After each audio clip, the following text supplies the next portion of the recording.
Good morning, student. This is our first class for BSc nursing students.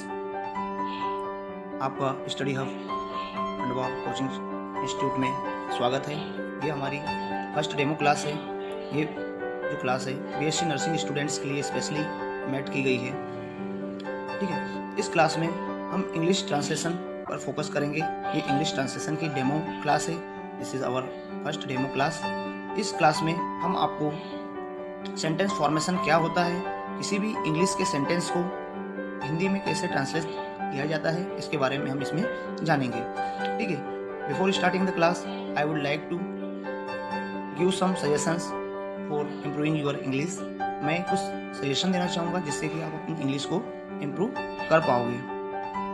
ठीक है, इसमें आप देखेंगे, मैं बताना चाह रहा हूँ कि आप नर्सिंग स्टूडेंट्स जितने भी हो, BSc नर्सिंग स्टूडेंट्स हो, आप सभी को पूरा का पूरा सिलेबस जो है इंग्लिश में प्रोवाइड किया गया है। और इस सिलेबस को आपको एक तो रीडिंग की प्रॉब्लम हो सकती है शायद आपके साथ में, और साथ ही साथ ट्रांसलेशन की प्रॉब्लम तो आ ही रही होगी। ठीक है, तो मेन हमारा टारगेट है ट्रांसलेशन को अच्छे से कवर करना, ताकि आप उसको हिंदी में ट्रांसलेट कर सको तथा उसे हिंदी टू इंग्लिश अपने वर्ड्स में लिख सको। क्योंकि आपका पूरा सिलेबस चूँकि इंग्लिश लैंग्वेज में है, आपको इंग्लिश लैंग्वेज को समझने में जो प्रॉब्लम जा रही है, पहले तो समझने की मीन्स अंडरस्टैंडिंग पावर हमारा इम्प्रूव हम करें। कहने का मतलब ये है कि हम ट्रांसलेशन कर पाए इजीली इंग्लिश टू हिंदी।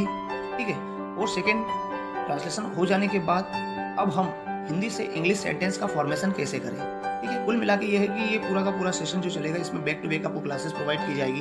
ये चूंकि ये हमारी डेमो क्लास है, हम इसमें बेसिक चीज़ें बताएंगे कि एक सेंटेंस होता क्या है। इंग्लिश में यदि आप किसी भी सेंटेंस को देखोगे तो उसमें उसका फॉर्मेशन कैसे होता है, उसके बारे में हम यहाँ पे डिस्कस करेंगे। ठीक है, ताकि आप इजिली तरीके से, आसानी से आप ट्रांसलेशन कर पाओ और ट्रांसलेशन सीख पाओ, ताकि आने वाली आपकी एग्जाम्स जो फर्स्ट ईयर सेकेंड ईयर जो भी आपका ईयर हो, ठीक है, उस ईयर की एग्जाम को आप इजिली क्वालिफाई कर सको। ठीक है, तो हम क्लास स्टार्ट करते हैं। अब हमारा ये है की फॉर इंट्रोडक्शन। यहाँ पे आप जैसे देख पा रहे हो, की फॉर इंट्रोडक्शन। की फॉर इंट्रोडक्शन मतलब कि इंट्रोडक्शन सॉरी ट्रांसलेशन, की फॉर ट्रांसलेशन। ट्रांसलेशन की हम आपको की यानी एक चाबी देने वाले हैं। कुल मिला के ये जो रूल्स हमारे द्वारा जो चीज़ें बताई जा रही है वो एकदम परफेक्ट चीज़ें हैं, जो कि हमारे अथक प्रयास के बाद में आपके लिए तैयार की गई है। ठीक है, इससे आपको ज़्यादा टाइम कंज्यूम नहीं होगा और आप बैक टू बैक क्लासेस यदि अटेंड करते हो तो आप इजीली तरीके से इन सब चीज़ों को समझ पाओगे। हम आपको 3 डेमो क्लासेस प्रोवाइड करेंगे। ये डेमो क्लास का हमारा इंट्रोडक्शन वाला सेक्शन है। इसके बाद आपको 1, 2 और 3 सेशन आपको प्रोवाइड किए जाएंगे। इन 3 सेशंस को आप अटेंड करेंगे, 3 वीडियोस को आप अटेंड करेंगे, जो कि हमारे YouTube channel study hub Khandwa पर आपको इजीली मिल जाएंगे। इसकी लिंक हम आपको सेंड कर देंगे। ठीक है, आप हमारे चैनल पर जाकर इन सब चीज़ों को, यानी 3 जो वीडियो हम आपके लिए प्रोवाइड कर रहे हैं उनको आप देख सकते हो, और किस तरह से ट्रांसलेशन किया जाता है। इसमें समराइज्ड ट्रांसलेशन का आपको डेमो क्लास प्रोवाइड किया जाएगा। 3 डेमो क्लासेस रहेगी, जिससे कि आपको की मिल जाती है। की मतलब चाबी मिल जाती है ट्रांसलेशन की। तो ये आपके लिए बहुत ही बेनिफिशियल, बहुत ही लाभप्रद होने वाला है। तो इन क्लासों को देखना और इन वीडियो को देखना और इनसे ट्रांसलेशन सीखना किसी भी प्रकार से मिस ना करें। देखिए, फर्स्ट हम बात करेंगे स्ट्रक्चर की। किसी भी इंग्लिश का जब स्ट्रक्चर होता है, स्ट्रक्चर मतलब कि सेंटेंस का जो भी स्ट्रक्चर होता है, सेंटेंस का फॉर्मेशन यानी सेंटेंस बनता कैसे है, सेंटेंस के लिए कुछ कंटेंट चाहिए रहते हैं। यहाँ पर हम देखेंगे सेंटेंस एक जो होता है उसमें सब्जेक्ट होता है, प्लस वर्ब होता है, प्लस ऑब्जेक्ट होता है। समझे क्या समझे? इस सेंटेंस जो भी हमारा होगा उसमें क्या होगा, एक तो सब्जेक्ट होगा, सब्जेक्ट के बाद में उसमें आता है वर्ब, और वर्ब के बाद ऑब्जेक्ट आता है। कहने का मतलब कि सेंटर में हमारी क्या होती है, वर्ब होती है। वर्ब के पहले सब्जेक्ट होगा, वर्ब के बाद ऑब्जेक्ट होगा। ध्यान से सुनिएगा, वर्ब हमेशा सेंटर में होती है। किसी भी सेंटेंस के सेंटर में, किसी भी वाक्य के बीचों बीच सेंटर में हमेशा वर्ब होता है। वर्ब के पहले सब्जेक्ट होगा और वर्ब के बाद में ऑब्जेक्ट होगा। वर्ब के पहले क्या होगा, सब्जेक्ट होगा, और वर्ब के बाद क्या होगा, ऑब्जेक्ट होगा। अब हम 1 to 1 देखना स्टार्ट करेंगे कि सब्जेक्ट क्या होता है, वर्ब क्या होती है और ऑब्जेक्ट क्या होता है। इनके बारे में हम जानेंगे। पहले हम सब्जेक्ट की बात करेंगे। सब्जेक्ट में भी नाउन और प्रोनाउन। सब्जेक्ट क्या हो सकता है, में भी मतलब हो सकता है, संभावना वाली बात है कि सब्जेक्ट या तो आपका क्या होगा, नाउन होगा या फिर प्रोनाउन होगा। अब बोलोगे सर कि नाउन क्या होता है और प्रोनाउन क्या होता है, तो ठीक है, हम इनको भी देख लेते हैं। नाउन हमेशा, नाउन का मतलब होता है noun is a name. Noun क्या होगा, एक नेम होता है ना, किसी भी वस्तु, व्यक्ति, स्थान, इमोशन, एक्शंस, कुछ भी जो भी होता है उसका नाम ही नेम होता है। जैसे मेरा नाम है, आपका नाम है, किसी व्यक्ति का नाम है, किसी वस्तु का नाम है, जैसे मैंने बोला कि यह क्या है, जैसे मैं मोबाइल के थ्रू पढ़ा रहा हूँ तो मोबाइल क्या हो गया, एक नेम हो गया, ठीक है।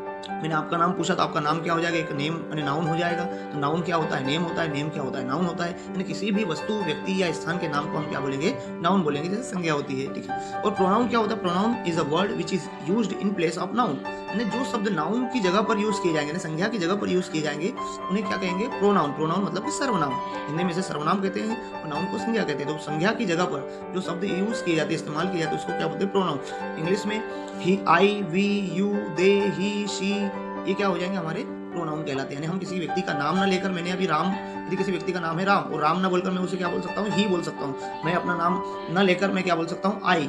मैं आपका नाम ना लेकर आपकी जगह पर क्या कर सकता हूँ, यू का यूज कर सकता हूँ। तो ये क्या हो गए, किसी व्यक्ति, वस्तु या स्थान के नाम को ना लेकर उसकी जगह पर किसका यूज किया जाए, अनदर, दूसरे वर्ड का, अनदर वर्ड्स का यूज किया जाएगा, तो वो वर्ड क्या कहलाएंगे, हमारे प्रोनाउन कहलाते हैं।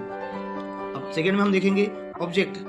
ऑब्जेक्ट क्या होगा, ऑब्जेक्ट में भी ऑल्सो नाउन और प्रोनाउन। ऑब्जेक्ट भी क्या होता है हमारा, या तो नाउन होगा या फिर प्रोनाउन होगा। कहने का मतलब ये है कि सब्जेक्ट और ऑब्जेक्ट, सब्जेक्ट और ऑब्जेक्ट दोनों क्या हो सकते हैं, या तो नाउन होंगे या फिर प्रोनाउन होगा। नाउन क्या होता है, नेम होता है, और प्रोनाउन क्या होता है, जो वर्ड नेम की जगह पर यूज किए जाते हैं, वो क्या होंगे, प्रोनाउन होंगे, ठीक है। इसके बाद हम बात करते हैं वर्ब की। तो वर्ब को दो भागों में डिवाइड किया गया है, जैसे कि आप देख पा रहे हो। वर्ब जो हमारा बीच में सेंटर में दिया गया है, उसको हमने दो भागों में डिवाइड किया। नंबर 1 पर है हेल्पिंग वर्ब, नंबर 2 पर है मेन वर्ब। यानी कहने का मतलब verb two types, there are two types of verb. Verb के कितने टाइप होते हैं, 2 टाइप होते हैं। वर्ब को 2 पार्ट्स में डिवाइड किया जा सकता है। फर्स्ट होता है हेल्पिंग वर्ब और सेकंड होता है मेन वर्ब। हेल्पिंग वर्ब क्या होती है, हेल्पिंग वर्ब जैसे कि नाम से ही समझ में आता है, ये हेल्प करेगी। इसको सेंटेंस के फॉर्मेशन में इसका क्या होता है, हेल्पिंग का वर्ब यानी हेल्पिंग का रोल होता है, जिस मतलब कि किसी सेंटेंस को कंप्लीट करने में ये हमारी सहायता करती है, इसलिए इसको हेल्पिंग वर्ब कहा जाता है। हेल्पिंग वर्ब के एग्जांपल में देखेंगे, इज, एम, आर हो गया, वाज, वर हो गया, विल, शैल हो गया, हैज, है हो गया, हैड हो गया, डू, डज और डिड। और भी इसी प्रकार से अनदर हेल्पिंग वर्ब होती है जो कि सेंटेंस को कंप्लीट करने में हमारी मदद करती है। जैसे कि इज, एम, आर है, इज, एम, आर का मतलब हो जाएगा, इसका मतलब हो जाएगा हिंदी में है, हु, हो, ये प्रेजेंट के लिए यूज होगी। वाज, वर जो है ये पास्ट के लिए यूज होगी, इसका मीन्स होता है था, थी। और विल और शेल का यूज हमेशा फ्यूचर के लिए होता है। कहने का मतलब किसी भी सेंटेंस में इज, एम, आर लगाएं, कहने का मतलब ये हो जाएगा कि ये प्रेजेंट टाइम को दिखाएगा। वाज, वर वाला सेंटेंस पास्ट टाइम को दिखाएगा और विल और शेल वाला सेंटेंस फ्यूचर टाइम को दिखाएगा। इसी तरह से हैज, हैव वाला प्रेजेंट को दिखाएगा, हेड वाला पास्ट टाइम को दिखाएगा और डू, डज वाला भी प्रेजेंट को दिखाएगा और डिड वाला भी पास्ट टाइम को शो करता है। ये सब होगी हमारी हेल्पिंग वर्ब। सेकंड में हम बात करते हैं मेन वर्ब की। मेन वर्ब है ना मुख्य क्रिया, ठीक है। मेन वर्ब है ना मुख्य क्रिया, और हेल्पिंग वर्ब में सहायक क्रिया होती है, और मेन वर्ब में होता है मुख्य क्रिया। मुख्य क्रिया मतलब कि जो मुख्य होती है, जो सेंटेंस के फॉर्मेशन में मेन होता है, जो भी चल रहा है, जो भी क्रिया होती है, उसको बोलेंगे मेन वर्ब। इसके बिना क्या होता है, सेंटेंस का अर्थ प्रॉपर नहीं हो पाता। किसी भी सेंटेंस में यदि मेन वर्ब लगी है तो उसका यूज कुल मिला के बहुत अधिक महत्व होता है। जैसे गो, सीट, राइट, गो मीन्स जाना हो जाएगा, सीट मीन्स बैठना हो जाएगा, राइट मीन्स लिखना हो जाएगा, ईट मीन्स खाना हो जाएगा, रन मीन्स दौड़ना हो जाएगा, कम मीन्स आना हो जाएगा। तो ये क्या होती है, गो, सीट, राइट, ईट, रन, कम और भी अनदर हो जाएगा, जैसे कि ओपन, क्लोज, ड्राइव, ठीक है, ऑपरेट, ये क्या हो जाएगी, this all are main verb, ठीक है। ये हमारे सेंटेंस में क्या होता है, मेन वर्ब का रोल प्ले करता है, ठीक। तो ये हो गया basic introduction of a sentence. Sentence में हमने देखा कि सेंटेंस में क्या होता है, एक सब्जेक्ट होता है, सेकंड पे वर्ब होती है, थर्ड पे होता है ऑब्जेक्ट। वर्ब हमेशा किसी भी सेंटेंस, किसी भी इंग्लिश सेंटेंस के स्ट्रक्चर के बीचों बीच में होता है।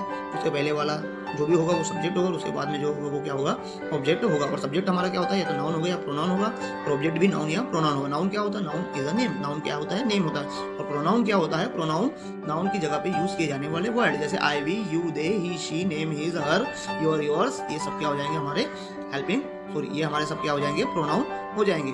इसके बाद हमने वर्ब को देखा, वर्ब क्या होती है, वर्ब को 2 पार्ट्स में डिवाइड किया, हेल्पिंग वर्ब और मेन वर्ब, सहायक क्रिया और मुख्य क्रिया के रूप में। सहायक क्रिया के रूप में हमने हेल्पिंग वर्ब में देखा is, am, are, was, were, will, shall, has, have, had, do, does और डिड। और मेन वर्ब देखे हमने go, sit, write, eat, run, come, यानी आना, जाना, उठना, बैठना, दौड़ना, भागना, पढ़ना, लिखना, ये सब क्या हमारी हो जाती है, मेन वर्ब में आती है। ये हमारा एक sweet and short and sweet introduction की क्लास रही, जिसमें हमने की सेंटेंस फॉर्मेशन देखा। अब यहाँ पे हम कुछ मेन कीवर्ड्स देख लेंगे। हमने कुछ नोट्स में लिखा है कि नाउन जो होता है हमेशा, नंबर 1 पे नोट में देखेंगे, नाउन हमेशा सिंगुलर होती है। नाउन क्या होता है, हमारा जो भी नाउन है, नाउन मीन्स कोई भी नेम, वो हमेशा क्या होगा, सिंगुलर होगा। यदि इसका प्लूरल बनाना है तो इसे एस, ईएस और आईएस जोड़कर प्लूरल बनाया जा सकता है। यानी कोई भी नाउन जो होगा हमेशा सिंगुलर होता है, उसमें यदि हम एस, ईएस और आईएस जोड़ देते हैं वो प्लूरल बन जाता है। जैसे पेन का पेन्स हो जाएगा, कॉपी का कॉपीज हो जाएगा, ठीक है, गेट का गेट्स हो जाएगा, चेयर का चेयर्स हो जाएगा, ठीक है, ब्रूम का ब्रूम्स हो जाएगा। तो इस तरह से हम किसी भी नाउन में एस, ईएस या आईएस जोड़कर उसका प्लूरल बना सकते। और भी नाउन को प्लूरल बनाने के रूल्स होते हैं जो कि हम आने वाली क्लासों में डिस्कस करेंगे। वर्ब, इसके बाद सेकंड हमारा नोट्स में है नोट में वर्ब हमेशा प्लूरल होती है। वर्ब हमेशा क्या होती है? प्लूरल होती है। किसी भी वर्ब का जो फर्स्ट फॉर्म होता है ना, मेन फॉर्म जो होता है, बेस्ट फॉर्म होता है, वो हमेशा प्लूरल होता है। यदि उसके साथ में एस, ई से आई एस जोड़ दिया जाता है तो वो वर्ब कैसी बन जाएगी? सिंगुलर हो जाती है। यानी वर्ब प्लूरल होती है, उसमें एस, ई एस आई जोड़कर हम उसको सिंगुलर बनाते हैं। जैसे गो का क्या बन गया यहाँ पे? गोस हो गया। रन का क्या हो गया? रन्स हो गया। ठीक है। सीट का सीट्स हो जाएगा, राइट का राइट्स हो जाएगा, क्रॉस का क्रॉसेस हो जाएगा।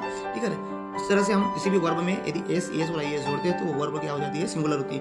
कहने का मतलब है कि हमारा जो होता है सब्जेक्ट वर्ब एग्रीमेंट होता है, सिंगुलर वर्ब के साथ में सिंगुलर सब्जेक्ट का यूज किया जाता है, प्लूरल वर्ब के साथ में प्लूरल सब्जेक्ट का यूज किया जाता है। तो ये हमारे सब्जेक्ट वर्ब एग्रीमेंट में हमें काम में आएंगे। ठीक है। इस तरह से हम इस शॉर्ट एंड स्वीट्स क्लास का डेमो हमने देखा। इसमें हमने सीखा कि एक सेंटेंस क्या होता है, सेंटेंस किस तरह से बना होता है, नाउन क्या होता है, प्रोनाउन क्या होता है, वर्ब क्या होती है, वर्ब हेल्पिंग वर्ब क्या होती है, मेन वर्ब क्या होती है, और इसमें नाउन सिंगुलर हमेशा होता है, उसको S, E S, I S जोड़कर प्लूरल बनाते हैं। वर्ब हमेशा प्लूरल फॉर्म में होती है। वर्ब का base form, main form, V1 form हमेशा प्लूरल होता है। उसमें यदि S, E S, I S जोड़ देते हैं तो वो क्या बन जाता है? सिंगुलर बन जाता है। Thank you for watching this class. यदि आपको यह सेशन अच्छा लगा हो और आप अपकमिंग क्लासेस चाहते हो तो हमारे इस चैनल को सब्सक्राइब करें, इस क्लास को लाइक करें तथा कमेंट्स में क्या आप आने वाली क्लासेस देखना चाहते हो, क्या आप 3 डेमो क्लासेस अटेंड करना चाहते हो। यदि आपको ये सेशन हेल्पफुल लगा हो, आपके लिए बेनिफिशियल हुआ हो, ठीक है, तो आप कमेंट्स बॉक्स में लिखें कि जी हाँ हमें ये सेशन हेल्पफुल लगा है, या अपने कमेंट्स शेयर करें ताकि हम आने वाली वीडियो आपके लिए जल्द से जल्द तैयार करके भेज सकें। Thank you.